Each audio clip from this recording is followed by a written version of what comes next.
Hey there! In this video, I'm going to be doing a detailed overview of the ToxiRetro shader pack. I'm going to attempt to go through all the options one by one, show what they do, and perhaps give some use cases for them, which will hopefully serve as a good demonstration for what you can do with this pack, as well as be a bit of a tutorial for anyone starting to use it who wants a visual example. The Retro Shader pack is more or less split into two parts. There's a few extras beyond that, but it's easy to look at it as one part being shaders that go on materials that you apply to objects to give them the look of usually mimicking old early 3D games, and the other half is more or less post-processing effects, in order to simulate the look of low-resolution games, as well as simulating the look of old CRTs, which I believe is essential to the retro look. But yeah, let's dive in just a little bit. So the reason we are showing a few PlayStation characters here, which everything you see on the screen right now is being rendered with the shader pack, both post-processing and the materials applied to the characters. But the reason why we are showing some PlayStation characters here is because the pack has... I had a big emphasis on being able to mimic a lot of the weird quirks that the original PlayStation had, because it was a very unique... it rendered things in a very unique way that was not always present in other consoles at the time. But I wanted to point out that just because I'm going to be showing a lot of things with the vertex snapping and the affine texture rendering and whatnot, this pack is not limited to making PlayStation style graphics. Everything's adjustable, and so basically you can turn off those features, so to speak. We may be looking at a PlayStation-like graphics right now, but if you lower the dithering and remove the vertex snapping and turn on bilinear filtering, you get something a lot closer to Nintendo 64. On top of that, this pack is not limited to 3D graphics. I don't have any in-engine samples to show, but with the post-processing filters and the CRT simulations and whatnot, you can easily take something 2D, which this is I've been streaming and running my capture card through a program I made with the shader pack, and so this is a 2D game, and I feel that the visuals have been emphasized quite a bit by the shader pack, so you can do things like this as well. This is obviously, it's video coming from a game console, but there's no reason this can't be a render texture coming from your game. So yeah, let's go in here and actually get a little more detailed on the specifics of this. One thing I would like to point out is I have this examples folder here, and it's got a material showcase, which we'll be looking at in a moment, but it's also got this game example. There's two versions of this game example that you can kind of play through. It's not really a game, but it's similar enough to one where you can get an idea of how it works. But these are going to be a separate download, at least at the time of uploading this video, that I will leave in the description, but it'll take you this itch.io page where you can download these assets. These do not include the shaders, and should be imported after you've imported the shader pack. However, if you don't have the shader pack and you just wanted these assets because you like the look of them, feel free to download them and import them. You just need to apply your own shaders to them. Cool. So yeah, let's go to the material showcase here. And before I do anything, I'm actually going to change under project settings, player, other settings. I'm going to change the color space to linear. This is not necessary to use this pack. In fact, if you're not using anything that uses linear color space, such as HDR post-processing, I would recommend keeping it a gamma if you're not going to use linear color space for anything, because it tends to look better with these shaders, I feel, unless you're doing that post-processing once again. But anyway, the example pack uses linear color space, so I'm changing it to that for now. All right, so what we have here is a bit of a lineup of the different variations of the retro shader that you can apply to geometry. Like I said, the shader pack's kind of in two halves. So this half is more or less the one that we apply a material to. That was poorly said, but you'll see what I mean. So this is kind of our base shader here, our base retro shader. No lighting is applied or anything, so we're getting more or less the raw essence of what makes up this retro shader. And so what the shader features is the ability to put vertex colors on. It has, as you can see when I move around, it's a little bit intense right now, but it's got the vertex snapping where the vertices kind of pop around as the camera perspective changes, as well as if we get in close over here and then move the camera, we have this perspective incorrectness that is reminiscent of old 3D titles. See, what else do we have here? We also have fog, which I have to get really far away from, or far away to show it. We have a custom fog that we'll be going over as well. All this will be going over. Let me just read my my thing here.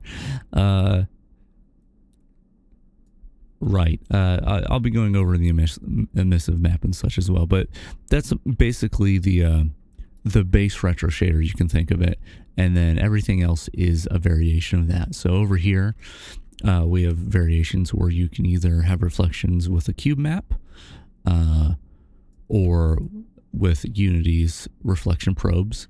Reflection probes are just a lot easier to work with, but a cube map is a bit more accurate to how you would have done reflections in early 3D games.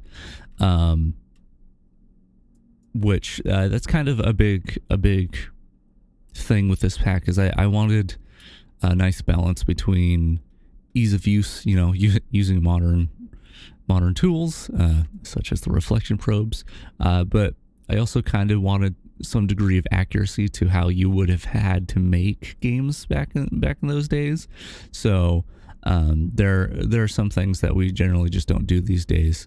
Some practices that I wanted to allow for, and I'll get into detail with that as well. So, but that's a good example of that, as you have the option to use cube map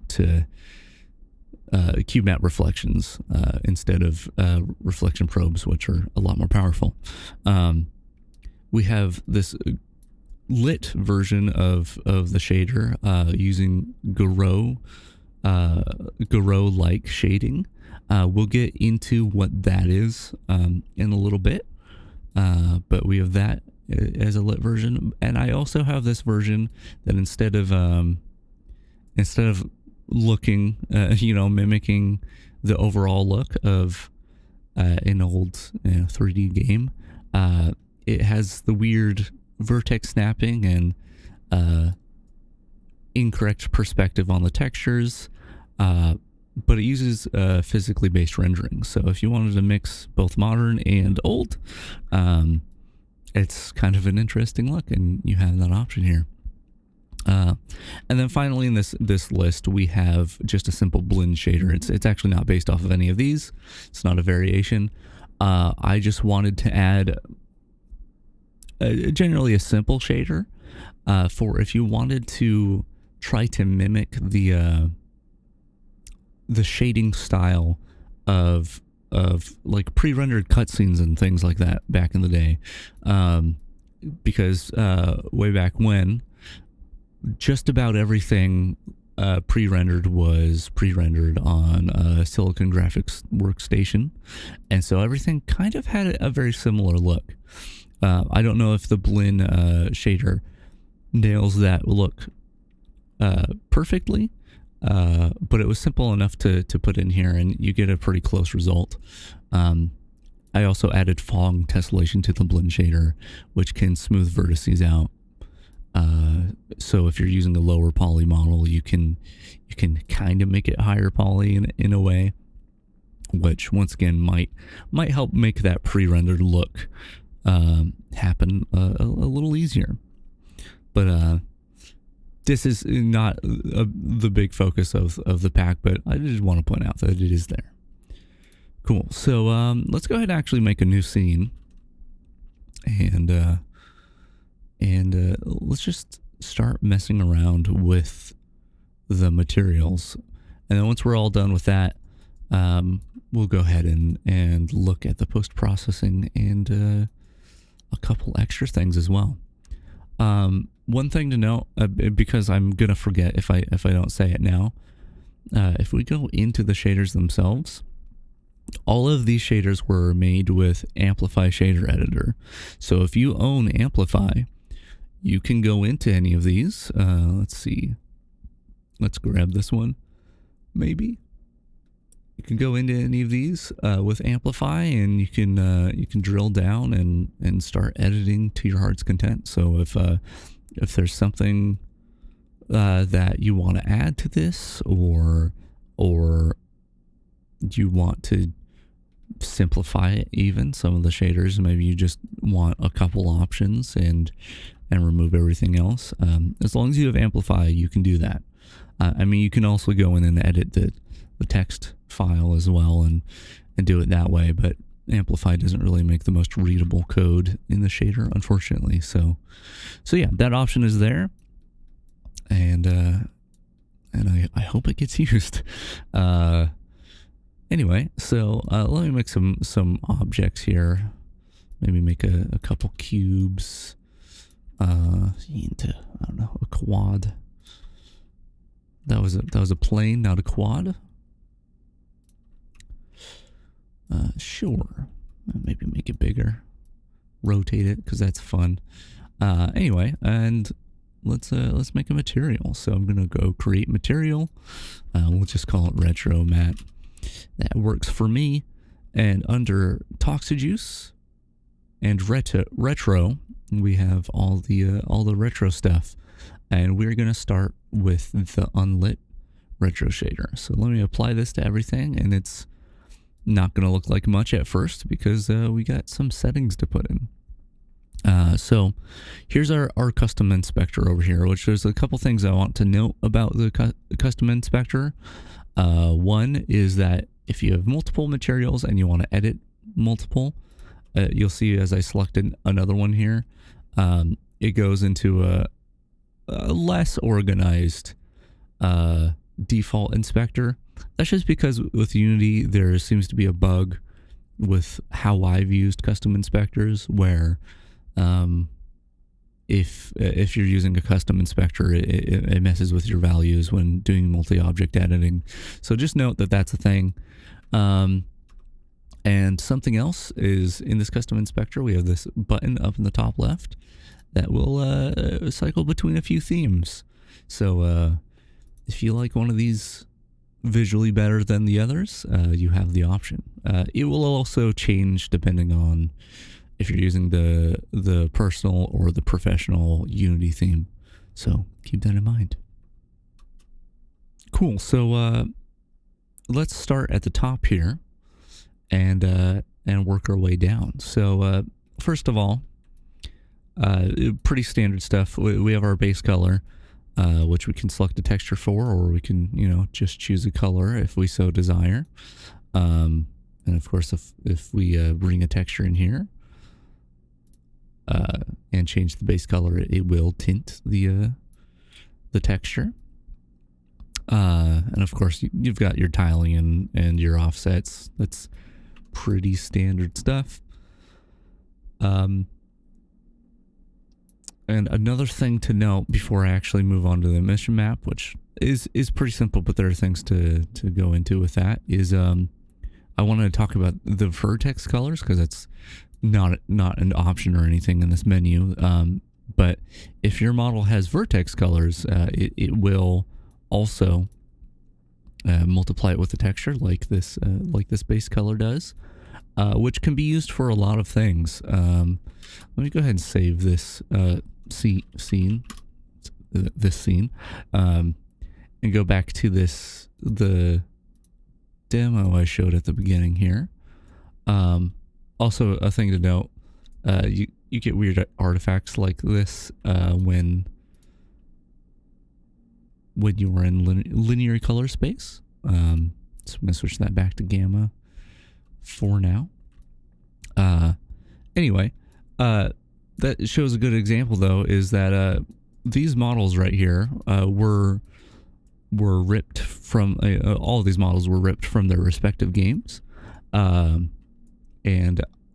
while the people who ripped them actually ended up texturing them instead of using vertex colors, I went in and removed the textures and painted all the vertex colors by hand, because that's how these models were made back in the day.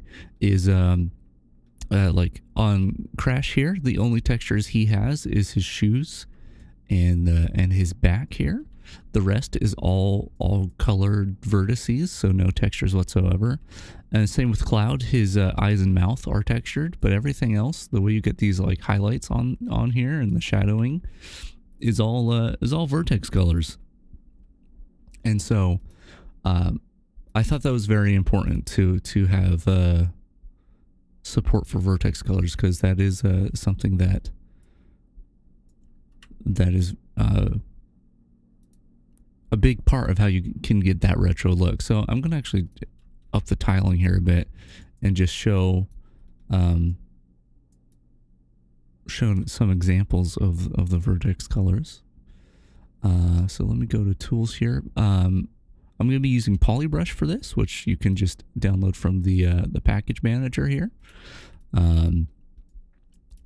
But I would recommend, if you're making your models, using a proper modeling software to do this, because it's probably going to be easier that way. But anyway, if we go to the vertex color mode in Polybrush, we can see that we can totally paint vertex colors on here, and it will reflect accordingly.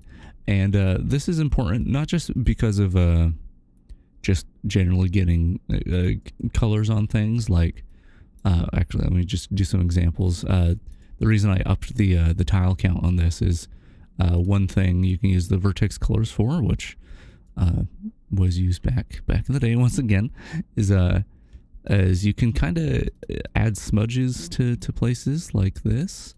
That might be a little too dark, who knows.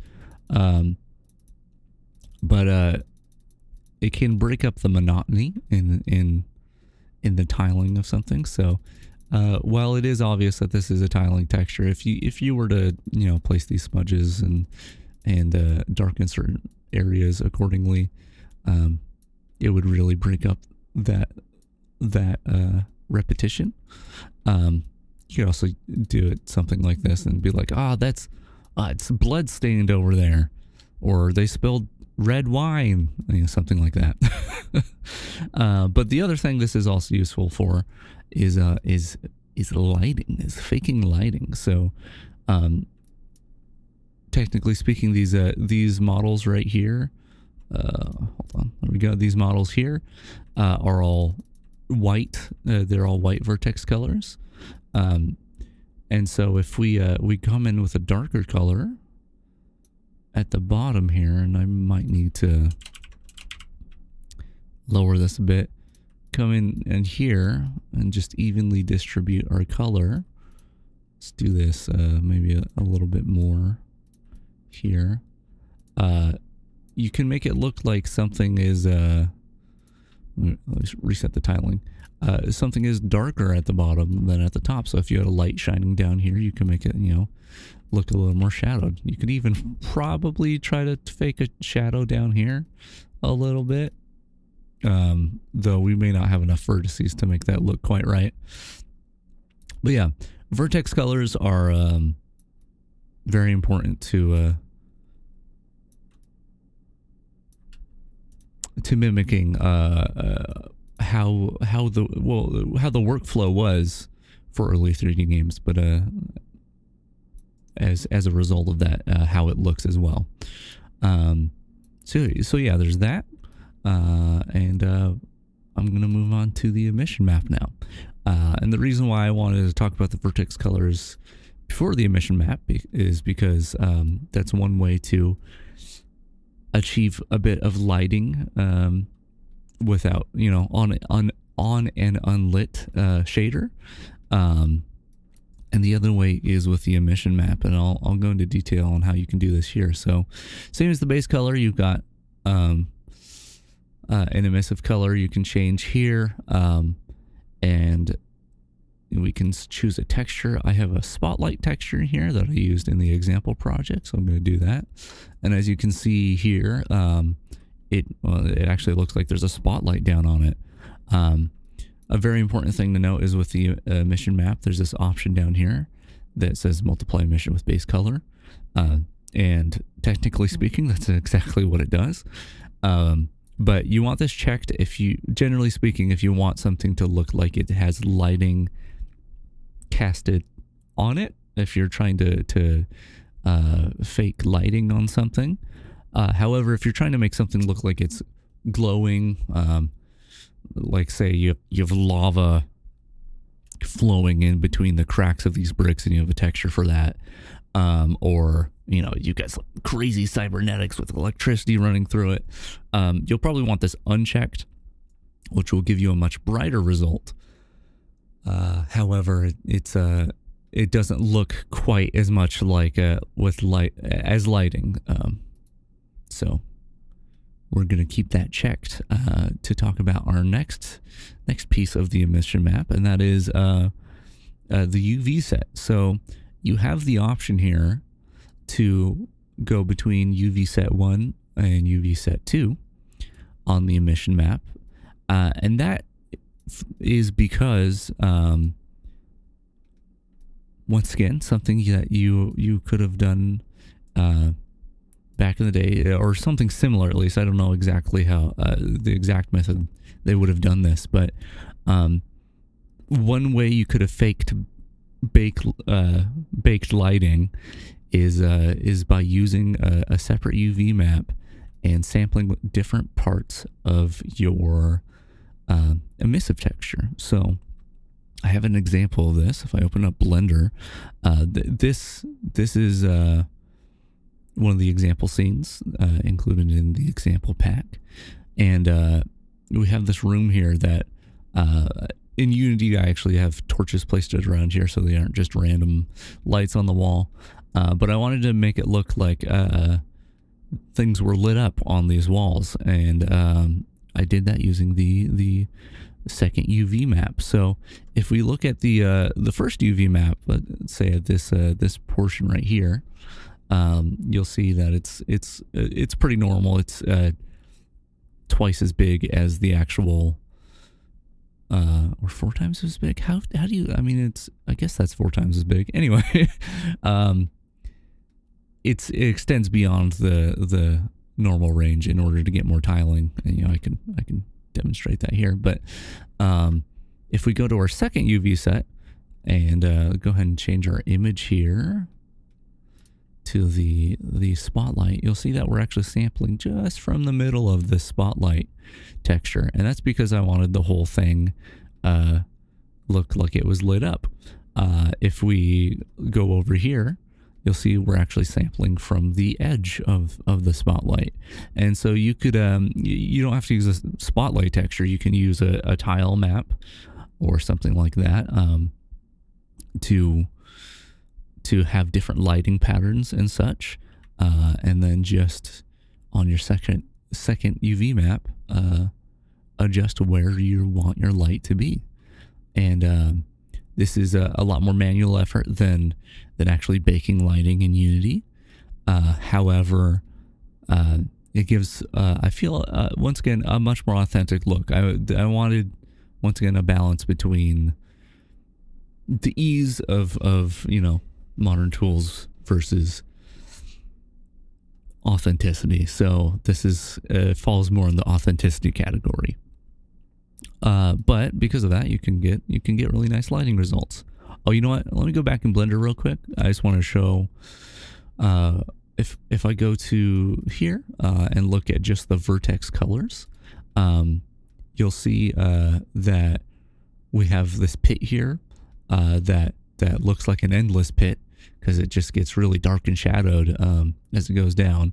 But this is all done using vertex colors. So if I go back into rendered, it's not very bright, but you can kind of see that it just looks shadowed. And there's the same thing happens in this room over here. Your ceiling's dark because there's not much light cast on it, whereas there's a lot of light on the ground, and there's a bit of shadowing towards the ceiling rather than more than on the floor. And if we go to our vertex colors again, you can see that that's exactly what I did with the vertex colors. So figured just while I'm in here, I'd emphasize that point a little more. There's a lot you can do to make lighting that isn't actually real-time lighting that really makes the effect work. Anyway, let's move on. So that's the emission map. Fairly simple. I mean, this is all pretty simple for the most part, but you may not, if you're unfamiliar with these methods, you just may not know. So I want to make sure that I explain that. Cool. So next thing is vertex snapping. So vertex snapping or vertex popping, or I'm sure there's other terms for it, is here, ignore me dialing the slider real quick. We'll get to that in a minute. Is when the edges, the vertices, not the edges, but the vertices of an object kind of snap around as you move your camera.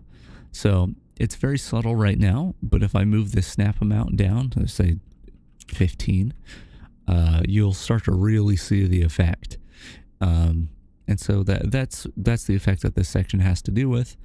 The snap amount is basically, if I'm thinking about this right, it's the snapping value at a distance, maybe? No, it's the snapping value close up. My apologies. Yeah, so this is the value of it close up. So the lower it is, the crazier it gets.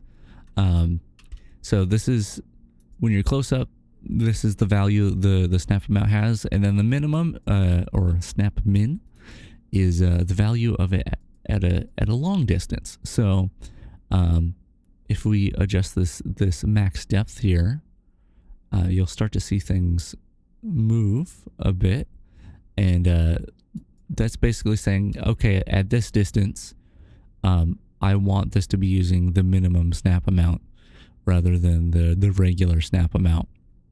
And this is important because this is trying to mimic essentially old engines would use didn't use floating point precision for their meshes or rendering their meshes. So that's why you got this janky vertex popping, because it was more or less, if you imagine there being a grid on the screen, it was more or less snapping to a grid.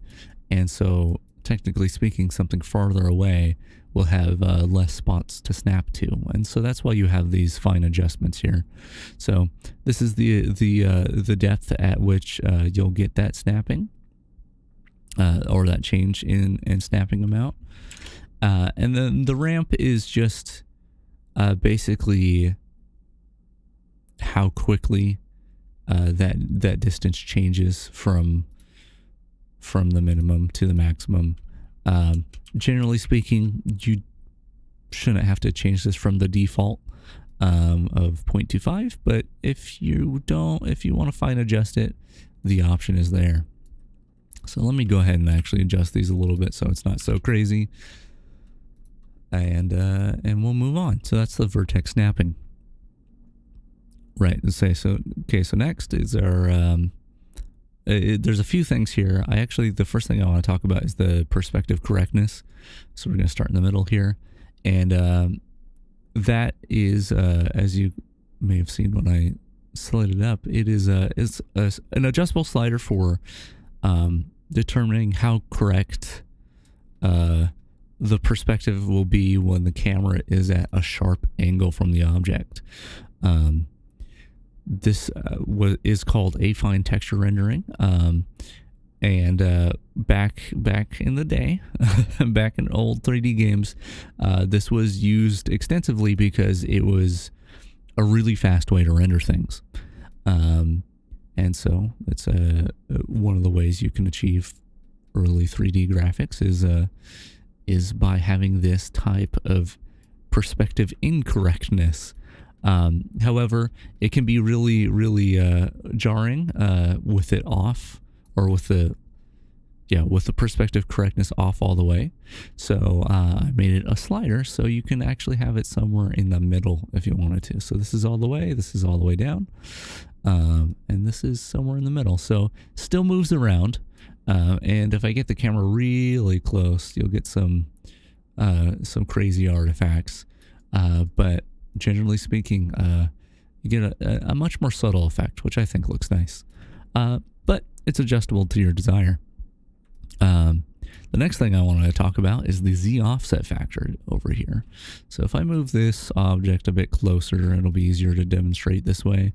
A lot of old games, when 3D was new, didn't quite have the best ability to determine which object was closer to the camera, and so sometimes you'd have instances where one object that was behind another one would start rendering in front of it.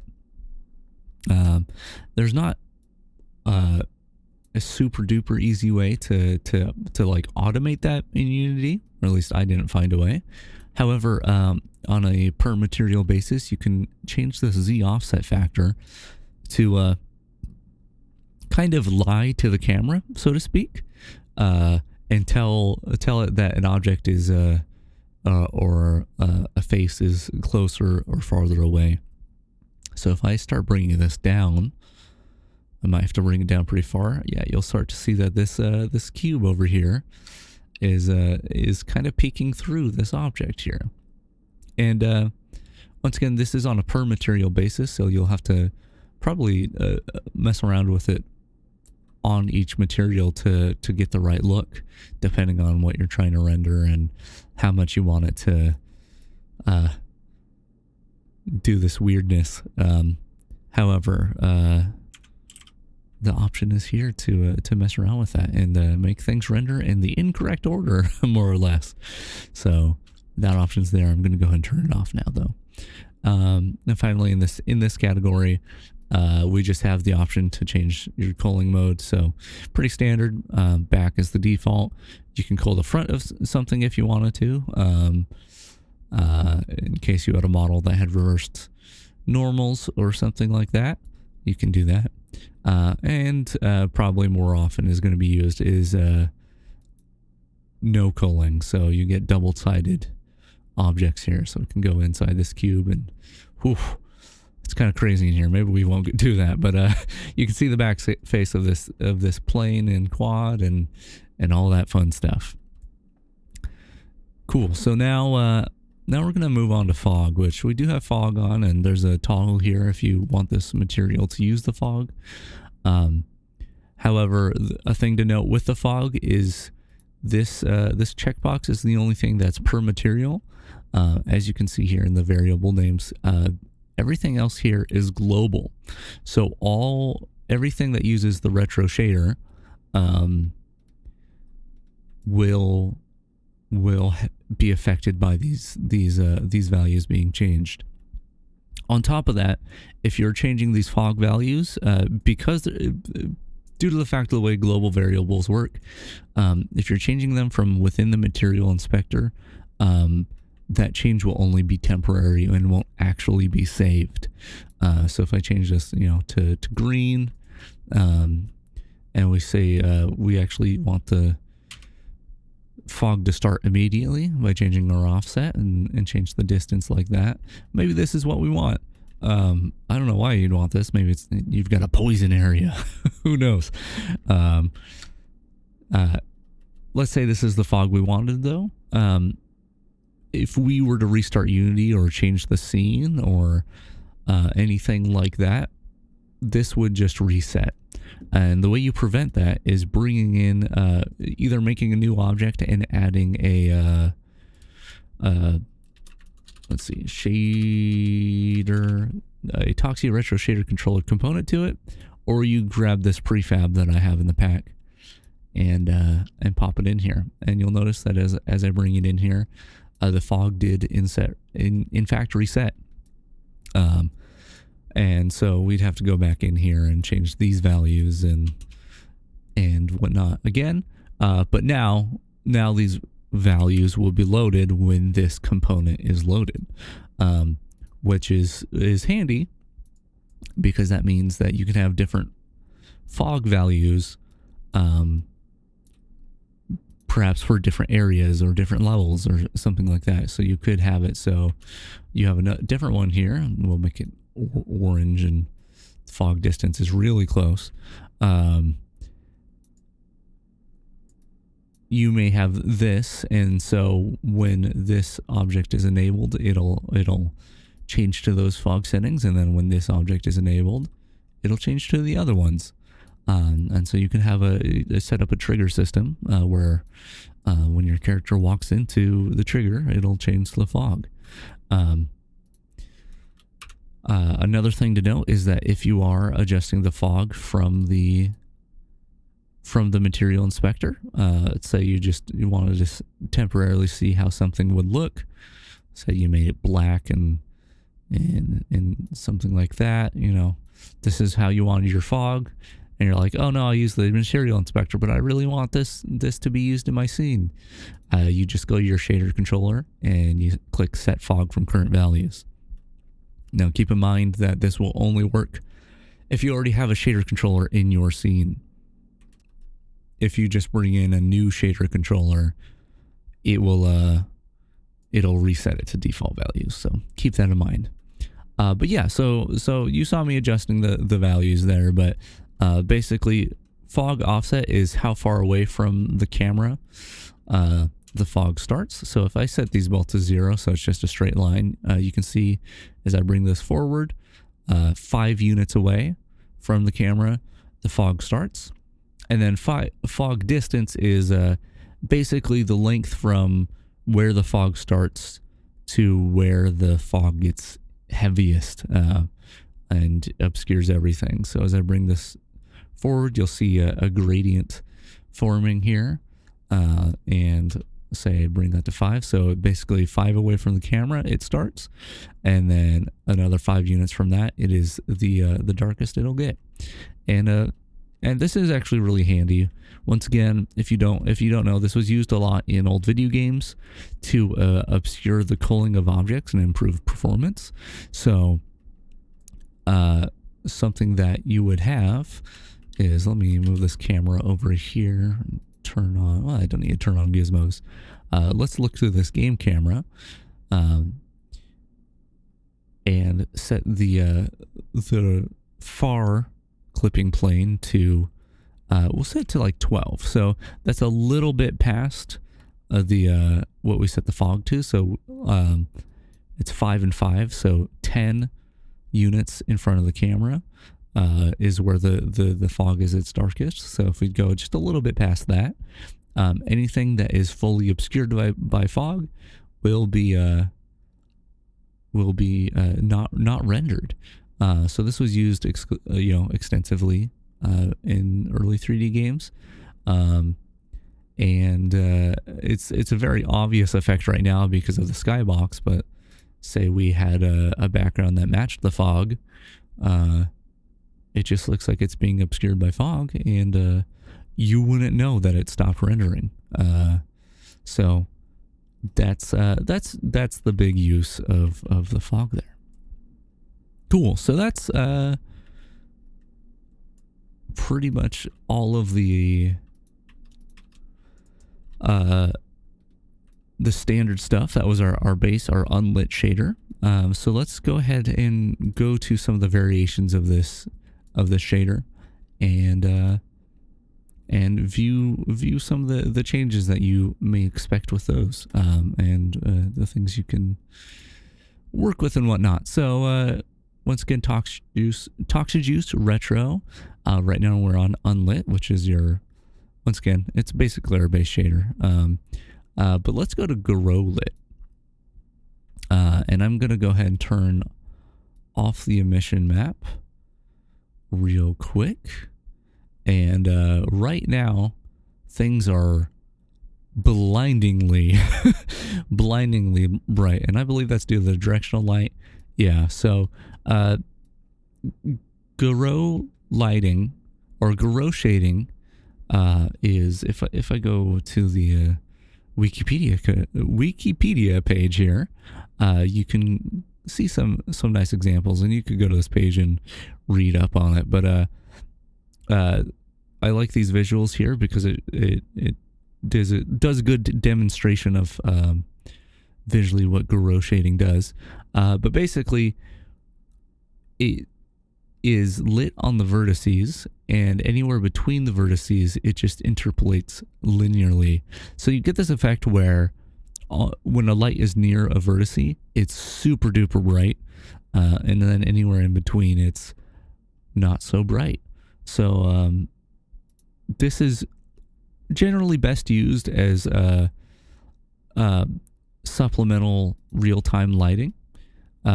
So you might already have your emission map to some degree here, and probably some amount of Vertex painting to really emphasize your lighting.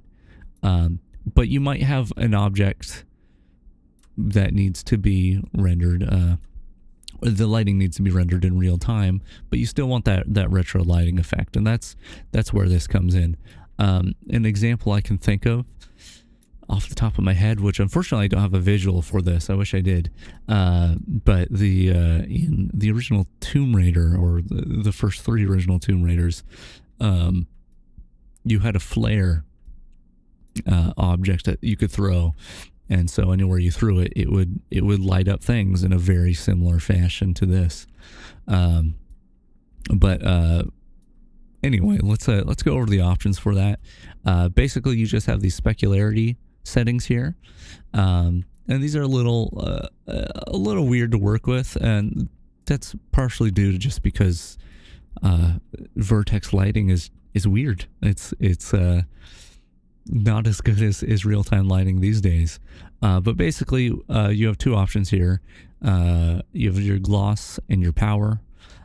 Gloss is basically, I mean, it's meant to be how glossy something is, so how sharp the highlight is supposed to be on your object. And then power is basically the intensity of it, is a good way to put that. And generally speaking, if you want a really sharp, glossy looking specular highlight, you just want to increase both of these. Whereas if you want it more widespread and not as glossy looking, you want to lower both. But yeah, you just want to adjust these to your liking, and just keep in mind that the actual settings of the light itself affect this as well. So You got a lot of options to work with here. But yeah, one last thing is you have this option that is specular uses own color. So if we check this box, this actually, instead of using the light from or the color from the light that you're using, you can say that the specular highlight is a different color. So our light is white, but our specular highlight is red, and we can combine these to some degree to get some more interesting effects. But yeah, that is the Garou shading. Let's move on to the reflective. So let's just look at the reflective cube map. Once again, this is unlit, so it doesn't have this point light here affecting it. But this is pretty simple. You can select a cube map, which it's all white right now because it's just taking that color, which this probably isn't the best way to tint your objects, but you could make an object tint this way. But really we just want to select a cube map here. And as you can see, it is reflecting that cube map. We can adjust the intensity or the tint once again with this color here, and you can adjust the clarity, so how reflective it is with the clarity slider. I'm not sure we're gonna get a super good example of the clarity here. Maybe if we use one of these. Without any sharp objects, it's not super obvious, but this is basically super glossy, shiny mirror finish, and then this is not at all a glossy mirror finish, but still taking the lining of the cube map to some degree. So those are the options there. And then, of course, we have, related to this, a reflective version with mostly the same options, except instead of cube map, it uses reflection probes. So if we bring a reflection probe in here, and I'm just gonna set this to real time, and this is just a quick way to bake it basically without actually going through the baking process.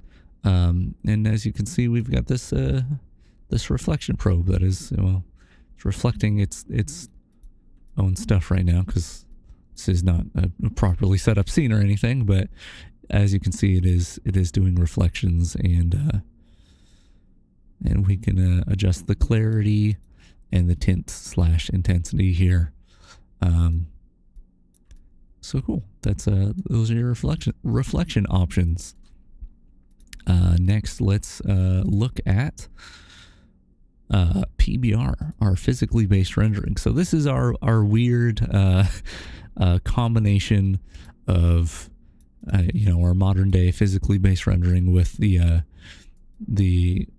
incorrect perspective and the vertex snapping of older games. So as you can see here, this point light has nice, really soft shadows. Let's see, we can bring in a normal map. This one should be fine. So we have this normal map here to affect the lighting as well. And you can adjust the scale of the normals. Pretty standard stuff. You have your metallic and smoothness, so we can make this super smooth and reflective if we wanted to.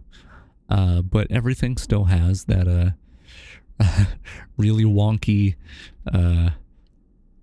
jittery style to it while being rendered like this, which is a unique look. Definitely not indicative of what things used to look like, but I thought it was a cool thing to include. So that's all the main stuff.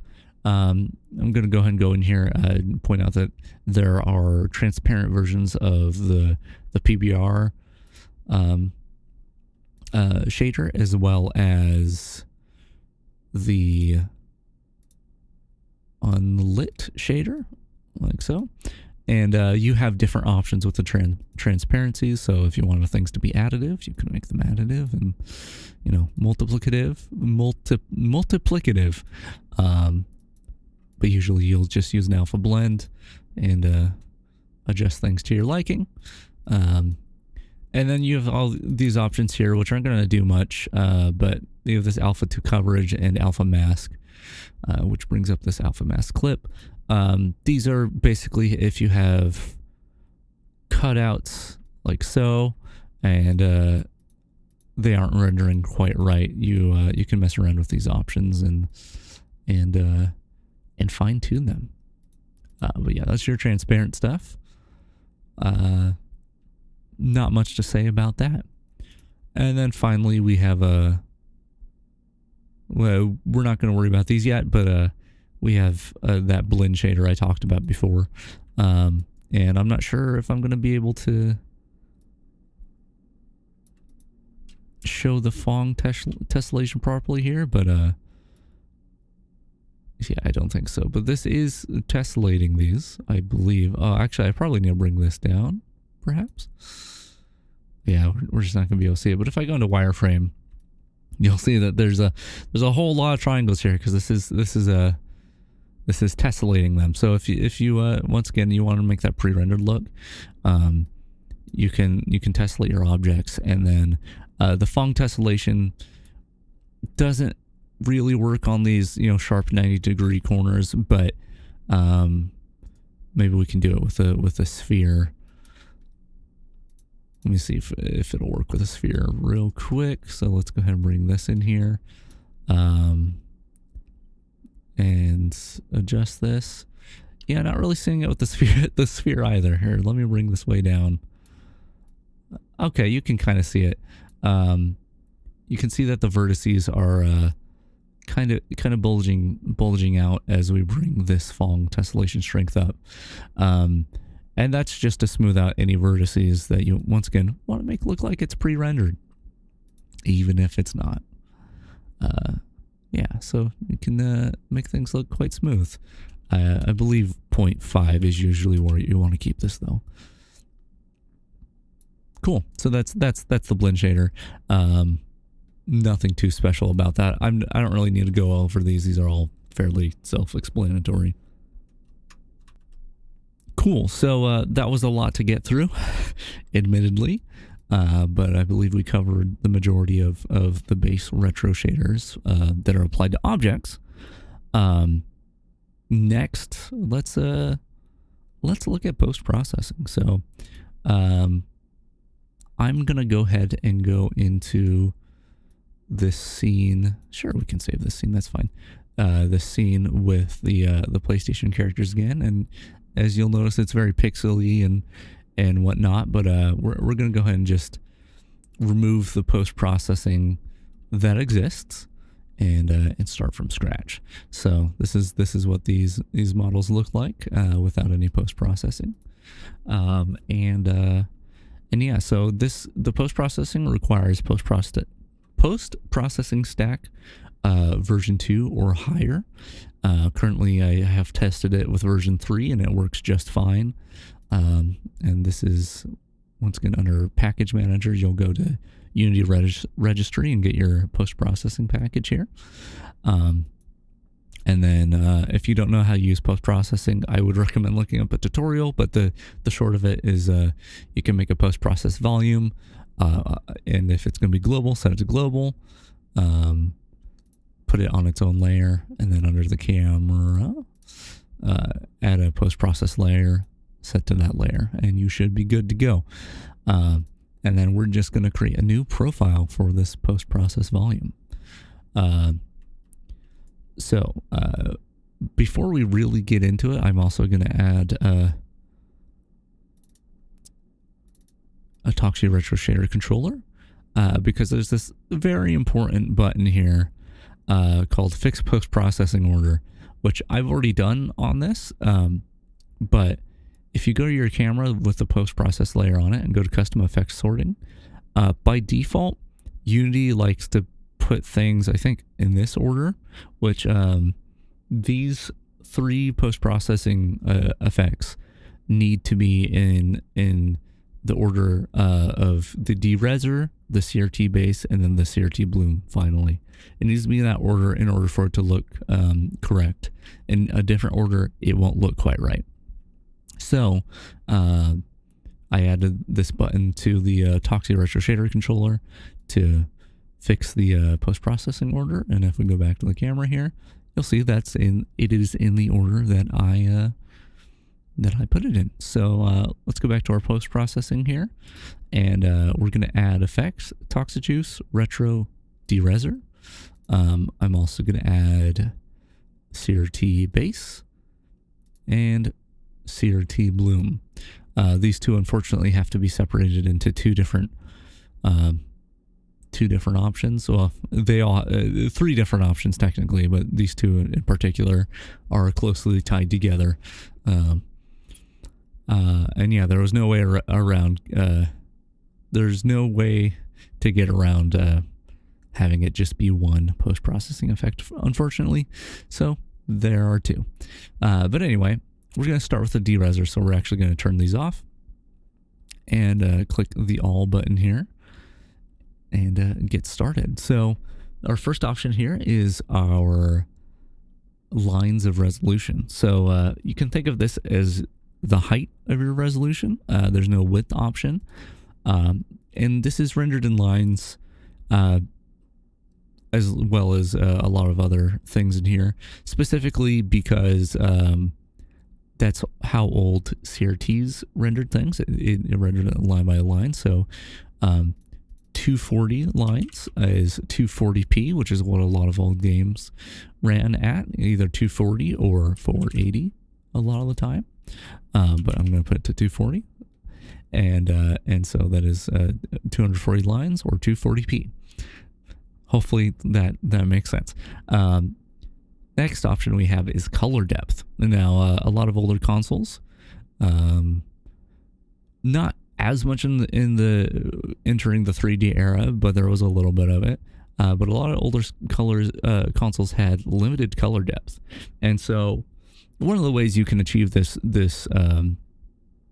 look is just by making your textures have limited colors, and you have a lot more fine tuning on how things look that way. But if you want to do things more systematically, more procedurally, you can adjust this color depth to something lower. See, that doesn't change it that much, but if I say divide this by 4, you'll start to see something. Let's divide this by 8. And you can start to see we actually start to lose a little bit of color. And generally speaking, we're not seeing much of a difference until I lower it really low like this, because these things already have a low color depth in the textures. But if I bring this really low, you can see that we really are limited in our color palette. So usually if you want to make things look like an older game, you want to see what, if you want to make something look like it was rendered on a certain console, you could just look up how many colors that console could render and adjust this slider accordingly. Cool. We'll put that 128 for now. I don't think it's going to make much of a difference, but we might as well. Right. Before I move on, I wanted to mention, I forgot to mention that this effect here of lowering the resolution is, because it's done in a post-processing fashion, this is purely a visual effect. So let's say your resolution, your monitor resolution is at 4K. Setting this to 32p while looks interesting for sure, isn't actually going to give you any performance benefits. If you wanted the performance benefits, you'd have to lower the resolution manually, do a manual downscale, and there are a couple ways of doing that, but probably the simplest way would be to create a render texture and set it to whatever resolution you want. Let's do 320 by 240, and set that to your camera, and then you would render, you would put that texture somewhere. So let's say we put a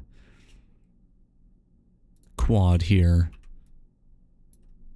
and make a new material for it. Do we have an unlit material? Yes, texture. And we just bring this in and put it on here, and as you can see, that is that's now rendering that. And you'd want to do that in screen space, so you could use the UI system or something. But anyway, that has nothing to do with the shader pack. I just wanted to point out you are not getting any performance benefits by lowering the resolution here. Cool. So next is dithering. Dithering is a very important effect, and let's see if we have any here. No, because I clicked on all. This is a weird thing with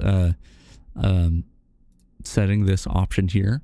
Is you can't seem to, as far as I can tell, you can't set a default texture in the post-processing effects. At least I haven't found a way.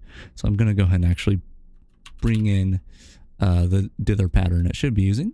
Maybe bring my dither intensity down a bit. And then I'm going to mess around with this range until I can actually see the dither pattern take effect. There we go. So the dithering range is going to determine what, you know, how dark something needs to be for the dithering to start, and then on the X, and then the Y is where the dithering ends in terms of brightness. And so as I bring this around, you can definitely see an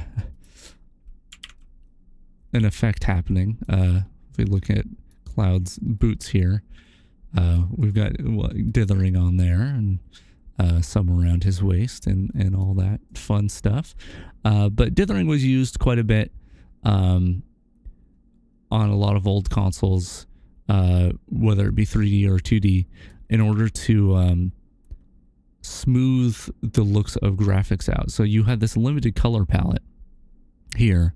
I could limit it even more, and that may not look so good on an old TV, but by dithering things, adding these dot patterns to it, because old CRT TVs kind of blurred things together, because it was literally phosphors glowing.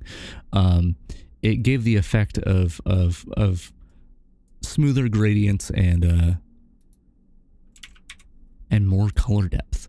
So let me just adjust this here. I want to adjust it so I see the dithering effect. In fact, let me just get the dithering intensity all the way up so I can really see it. I want to see the dithering effect across most things, though I may not be able to get that to happen here, due to the fact that these are 3 different characters that all, and the background is different, all with different visual styles, and the brightness varies greatly between them. So you may not be able to get the range perfectly with that. So, but I just want something that's visible here. Oh man. You know what? Something like this will be fine. Not exactly where I'll want it at the end. In fact, you know what? What I can do is I can just look at my other, what I did in this scene before. Let's see. I set that to 0.02 and 0.3. So let's go ahead and change that. There we go. Once again, just takes some fiddling with, but you can see, because the intensity's high, the dithering is very intense here. In fact, if I go here, you can zoom in and see this dithering pattern. So we can bring that down. We can bring that into the negative, which gives kind of I feel very creepy, a creepy look. But we're gonna bring this fairly low, maybe to 0.1, so we can still see it. And then and then we're going to move on to the next option. So you already saw me select a dither pattern strip. The way that these pattern strips work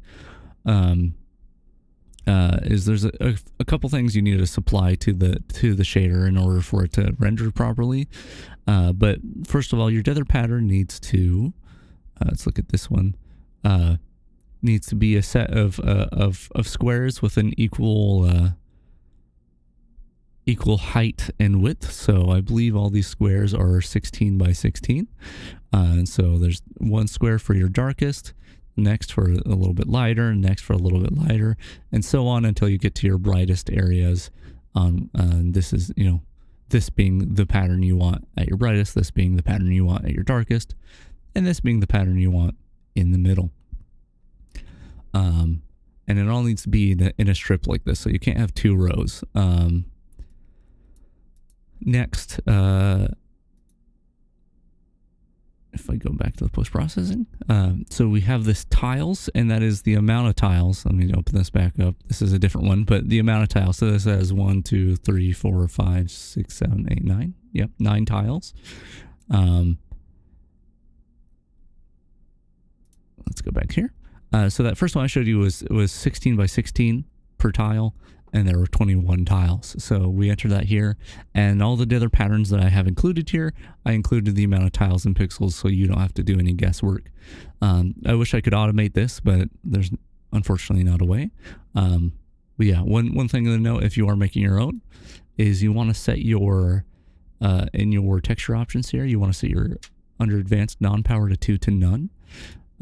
You want to set your wrap mode to per axis and have the U axis be clamp and the V axis be repeat, and you want your filter mode to be point, and that'll make it look all nice. But yeah, let's go ahead and experiment by putting a different dither pattern in here. I believe this one here, the 7 tiles 4 pixels, is more reminiscent of a PlayStation dithering. So if we say here in the tiles that there are 7. And there it's 4 by 4 pixels, so we say 4, and now we have a different dither pattern, and we can see that in action here if we move the camera around. Unfortunately, this isn't going to be very visible likely in the video, which is why I was zooming in here, but I could move the camera around so you can kind of see the dithering effect. Not so much though. Cool. So that's dithering. Let's move on to the CRT. So a thing to note is if I go into the scene view and say turn both of these on, you are going to see the effect of the bloom, but you aren't going to see any of the effect of the CRT base here. And that's because for whatever reason there's a bug in Unity that the scene view doesn't like to grab the right resolution, and so the scan lines either become too big or too small, or sometimes the scene view becomes not visible whatsoever. So this particular part of the effect cannot be viewed in the scene view, but of course it will be viewed in the game view. So let's get started with the CRT effects. So I'm going to go ahead and turn these all on and these all on as well. And to start with, first thing I want to do actually is set these lines to match the amount of lines in my dereser.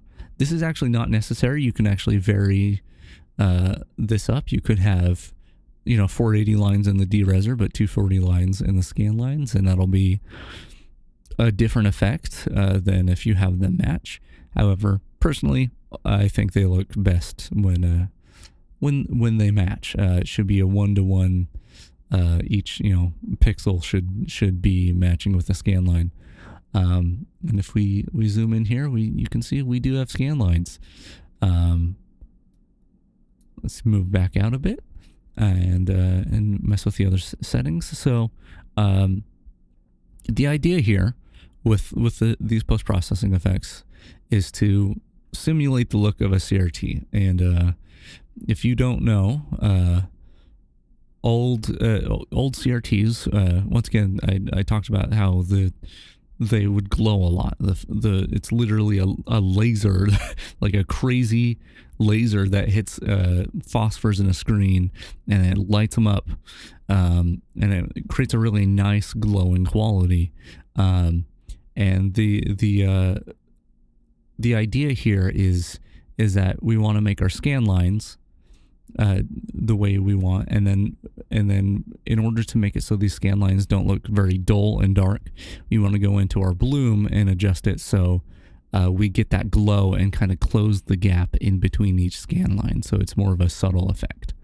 That's the idea here. And so there's a few settings that we have to adjust in order to do that. So here, the screen brightness is probably the most important in that regard. Is we want it to be bright enough that the bloom's going to pick it up, and there's a couple ways to do this. One is just to make the brightness really bright, which may or may not look good. But the other thing is our bloom. If you haven't used bloom before, the bloom makes the glow happen under or when there's a color above a certain threshold. So with our brightness at 1, it's not doing anything. With our brightness at 2, it's going. Some of these colors are going above our threshold of 1, and it's making them glow. If we were to bring this down all the way, everything would glow and your eyes would hurt. And then similarly, the soft knee will kind of allow the threshold to be a little bit lower than here. It's kind of a fine adjustment. So if we bring this up all the way, we'll start seeing a little bit more glowing in some places. So I'll bring that up a bit. I'll actually bring the intensity up a bit. The size is how blurry your glow is in a sense. I'll set this to 3 for now, and I'm gonna maybe zoom in here. Likely when I'm zoomed out like this, between the video compression and just differences in resolution, it probably doesn't look too good. So I'm gonna zoom in here while I work on this. So hopefully it should be a little more visible on what's going on. Cool. So that's the screen brightness and some of the bloom settings. Bright add just adds a little bit of brightness, or a lot if you wanted to be blinded, but it adds a little bit of brightness to the screen. And this is important especially if you have like thicker scan lines. There we go. Let's get it as high before it disappears. In fact, let's do something like this. If you had thick scan lines like this, or the spaces in, I technically speaking, I think these aren't actually called scan lines. I think it's just empty space, but whatever. The dark spaces here, let's say if they were very dark, that doesn't look very good at a distance. It really dims your image, which if you were looking at a CRT screen, there's never a time where things look completely black. And so that's where this comes in. You can add a little bit of brightness or a lot of brightness. And that'll trigger the bloom a little more, and the bloom will bleed into this black area a little bit more.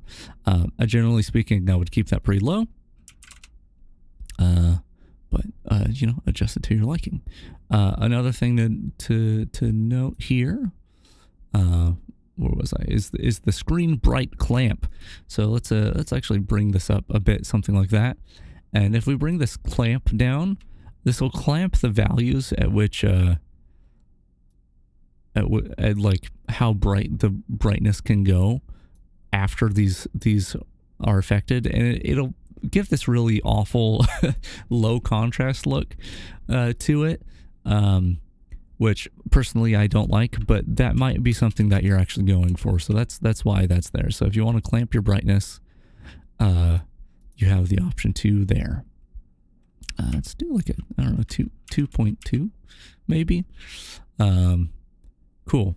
And as you saw me adjusting before, there's this scan line thickness, which kind of snaps to different values depending on how far this slider is. And this is gonna, I believe, depend on how many lines you have. So you're just gonna have to adjust it, depending on the situation.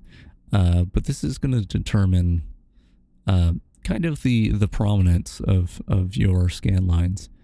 I'm gonna turn this down so it's more subtle here, because that's kind of the goal here. We want the effect of scan lines, but we want it to be subtle. And I think that's a good value for the scan lines. This flicker rate and flicker width and all that, let me go ahead and actually go in here and turn this off and go into play mode to show this. This may not even show up on the video, but we'll see. So it's in play mode, and this flicker is meant to kind of simulate the look of a 480i signal. So if you've ever played a game that is rendered in any interlace format, so 480i, or later on you'd have cables that could do 720i and 1080i and all that, but an interlace signal, the way it would work is it would render scan lines like this, and then the next frame, in the empty space, or where there was empty space before, it would render an alternating set of lines. And doing that properly, like the way that TVs used to do it, in a post-processing effect, ends up looking really bad. So instead, we have this flicker option, which will subtly flicker the image. And once again, this may or may not be picked up by the video, the recording here, but the flicker rate is the rate at which the flicker happens. So you may need to find a rate that looks good. I find 20 looks good, and the width is how much the brightness changes in the image. So really high will flicker it a lot, which I'm not gonna. I only did it for a brief moment there because I don't want to trigger anyone's epilepsy or anything like that. But the option is there to go a bit higher. It is limited, so you can't go crazy. Of course, you could edit the shader to change that limit, but yeah. So you can add a flicker here, and then the flicker progress add is kind of an interesting one. So instead of having it be automated with this flicker rate, what you could do is manually, through a script or something, adjust this progress add, instead of once again having the shader handle the flickering. And this could be good for a number of reasons. One being if the rate of the flickering does not match up with your frame rate very well, it can look very inconsistent. So I have not provided any scripts because it's likely going to depend on your project, on how it will work. But you could write a script that changes this value and updates it a certain amount depending on the frame rate. And so that's why this is here. So you can slowly add to it yourself and have a lot more control over the rate of the flicker. But anyway, we're not actually going to use the flickering because we're not trying to make that effect, but it is there. Next up, we have scanline color, and that's once again the space between the rendered lines and the color of it. So if we can let's turn off the bloom real quick to make this show. But we set to green, and you'll see the spaces in between here are green. The green spaces in between. But this is good for if your image is a little too dark. Once again, same as the screen bright add. We don't want perfectly black scan lines. We want it to be a little bit brighter than that, because old CRTs would never have perfect black. So you'd want a little higher. But let's make this white, which is going to hurt my eyes, and adjust the slider here to change the scanline screen tint. So if we change this up all the way, it will tint the scan lines the same color as the rendered lines on the screen.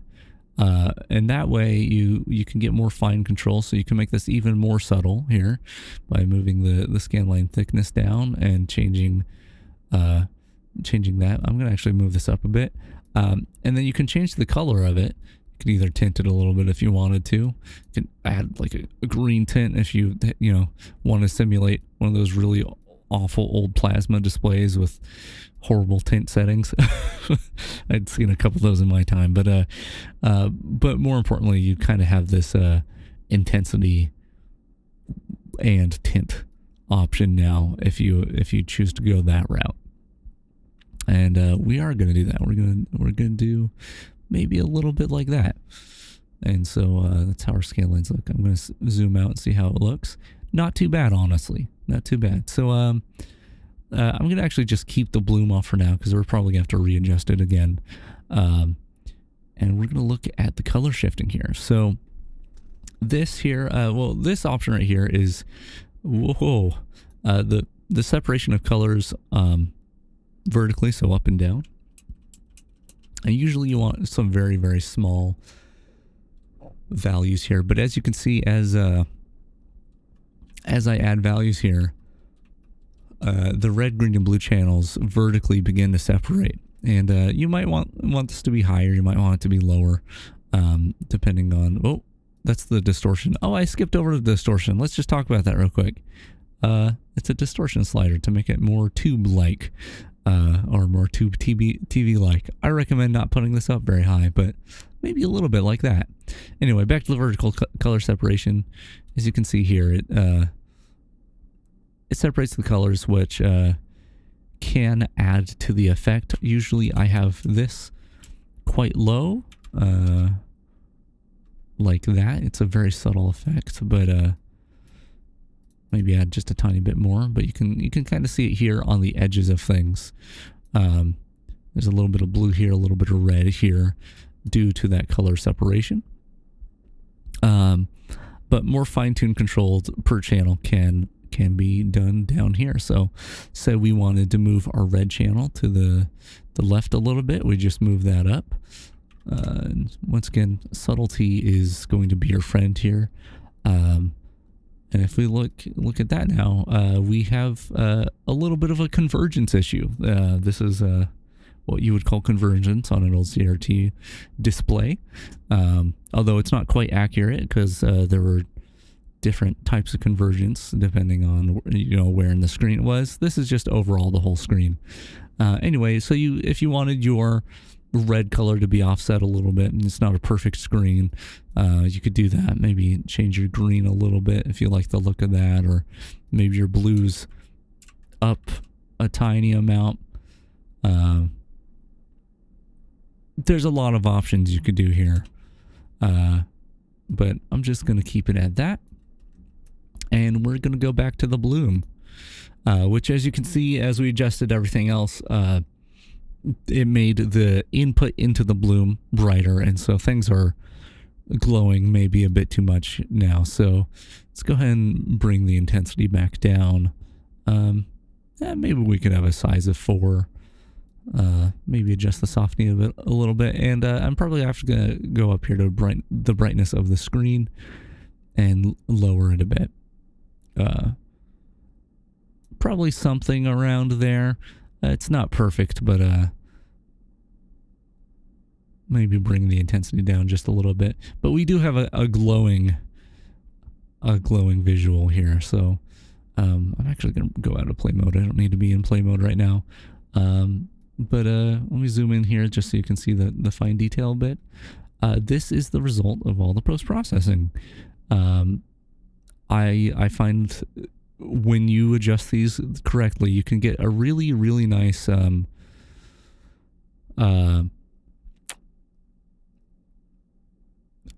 imitation. That's the word I'm looking for. You can find a nice imitation of an old CRT.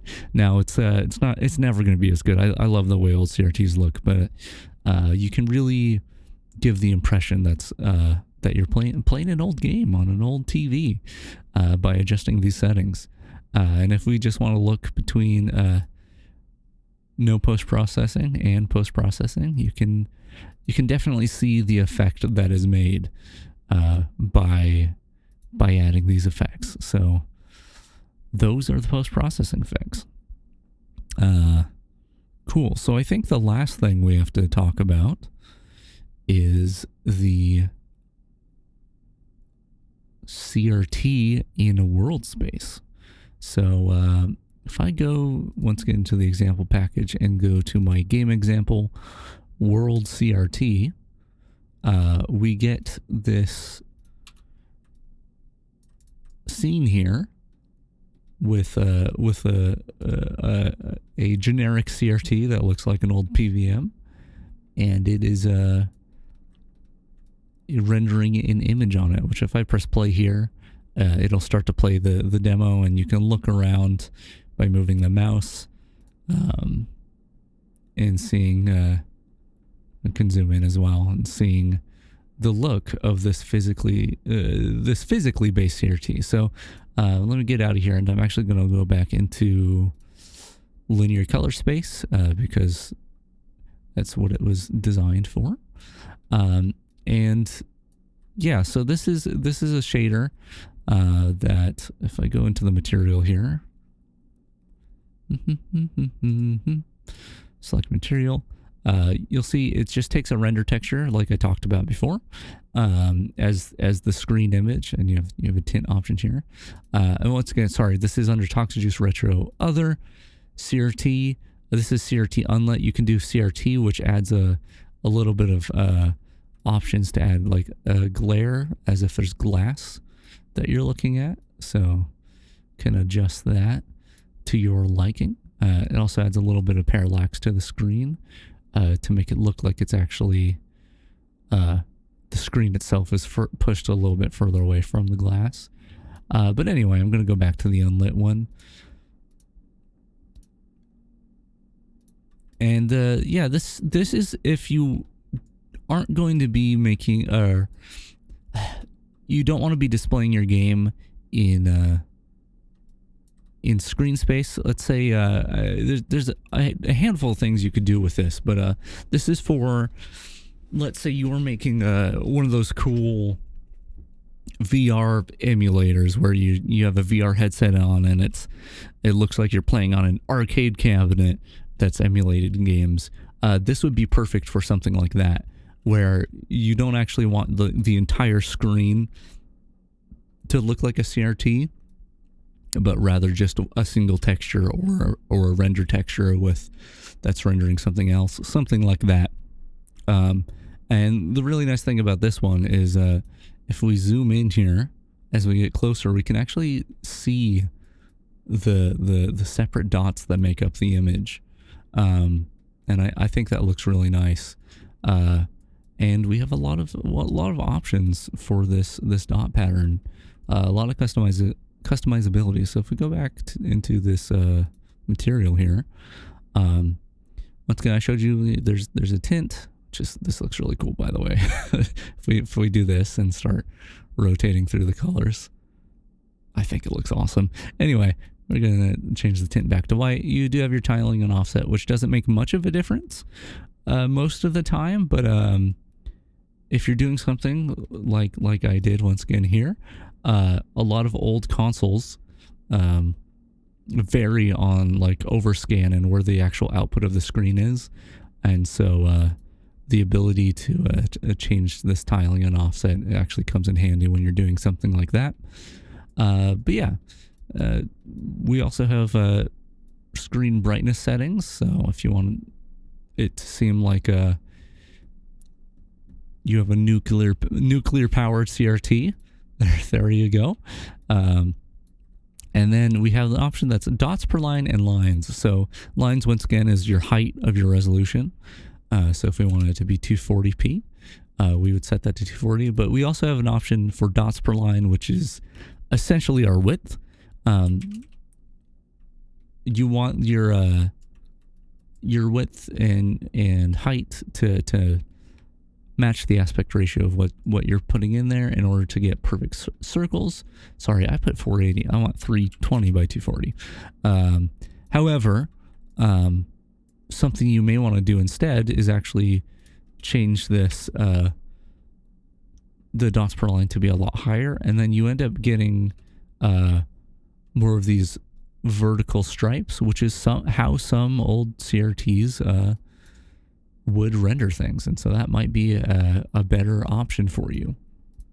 I'm going to set it back to the perfect circles, and I'm going to skip this stuff for a moment, and I'm going to adjust the offsets of these. And I believe the way I have this set up is an offset of 1 in any direction is 1 dot over. So if I set this to 1 once again, sorry, it's 3 dots over.